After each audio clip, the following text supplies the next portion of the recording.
Toto Gordien, alors bientôt on va vous retrouver au Créole Avenue, Toto Gordien. Est-ce que tu peux nous parler de ce qui va se passer? Mike, si tu peux baisser le son. Alors c'est très intéressant ce qui se passe au Créole Avenue, c'est que le restaurateur Frédéric Boulevert met à disposition son site. Et il nous dit, mais ce serait bien que vous fassiez une conférence. Alors je vais faire une conférence, alors comment il va faire ça? Les gens vont déjeuner, et après ils arrêtent de déjeuner, et de 14h30 à 17h, il met à disposition la salle pour qu'on puisse faire l'information. Et tout ça très intéressant. Parce qu'en fait, les gens pourront après, bon c'est un dimanche, après avoir déjeuné, pourront tranquillement, j'allais dire, s'instruire sur des questions simples. Et moi je ferai une conférence ce jour-là sur d'où viennent les noms des Antillais.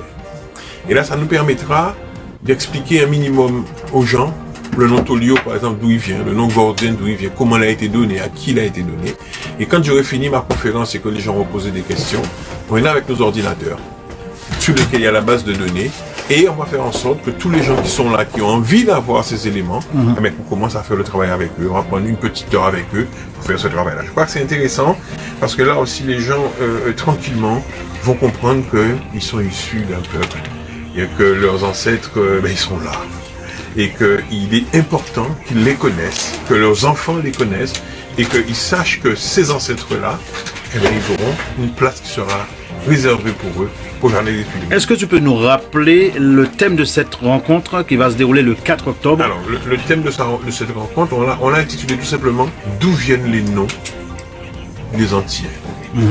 Et donc, tout simplement, ça veut dire que l'individu qui sera dans la radio, oui, mais mon nom, il vient d'où? Quand il aura écouté la conférence que je vais donner, il saura très précisément comment son nom a été donné. Et après la conférence, il saura à qui son nom a été donné, quel âge il avait, qui lui a donné le nom, à quelle date on lui a donné le nom. Et voilà, c'était un homme ou une femme, sur quelle habitation il vivait. Et donc, on aura déjà au moins ces éléments-là. Et après, si cette personne-là le souhaite, elle va rejoindre donc le CM98 qui sont appelé de généalogie, et on pourra à ce moment-là faire toute l'histoire complète de cette famille.